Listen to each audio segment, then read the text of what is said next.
Hey YouTube, it's Steve from Tower Genius. So let's talk about some of these letters that cell tower landlords, cell site landlords have been getting.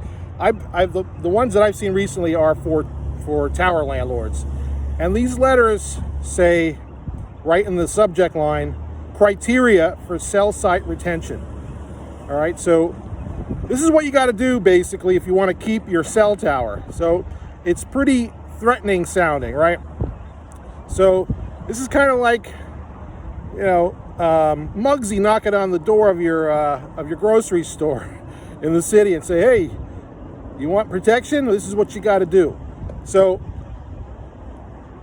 the fact that they're sending these letters out, criteria for cell site protection, criteria number one, give us a 30% rent reduction. Number two, give us more rights in the use section. Number three, give us a right of first refusal. They're asking for all these things that hurt you as a landlord. They limit you and they reduce the value of your lease, and they know that, right? So, and at the same time, these companies will also come in and say, hey, and by the way, we'll offer you a lump sum or whatever. So it's a shakedown, folks. You're getting shaken down by the big wireless on these deals.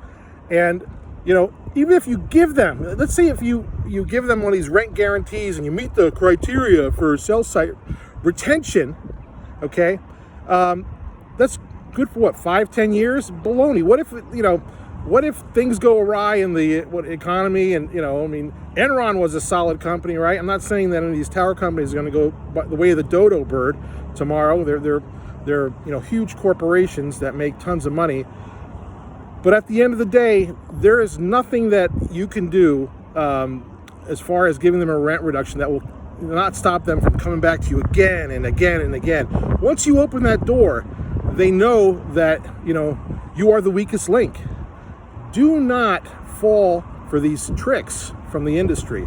Now, there are very few limited amount of sites where there is a real issue, like if there's an eminent domain situation. A lot of times we've recently been seeing these rogue, let's just call them rogue tower companies coming in and trying to poach a tower.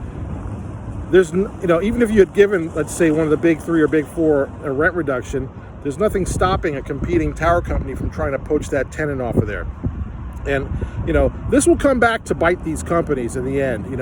The carriers that go along with these poaching schemes, all right, it'll come back, believe me, it'll come back to bite them. But at the end of the day, don't fall prey to these, criteria for retaining your cell site baloney, bullcrap type of letters.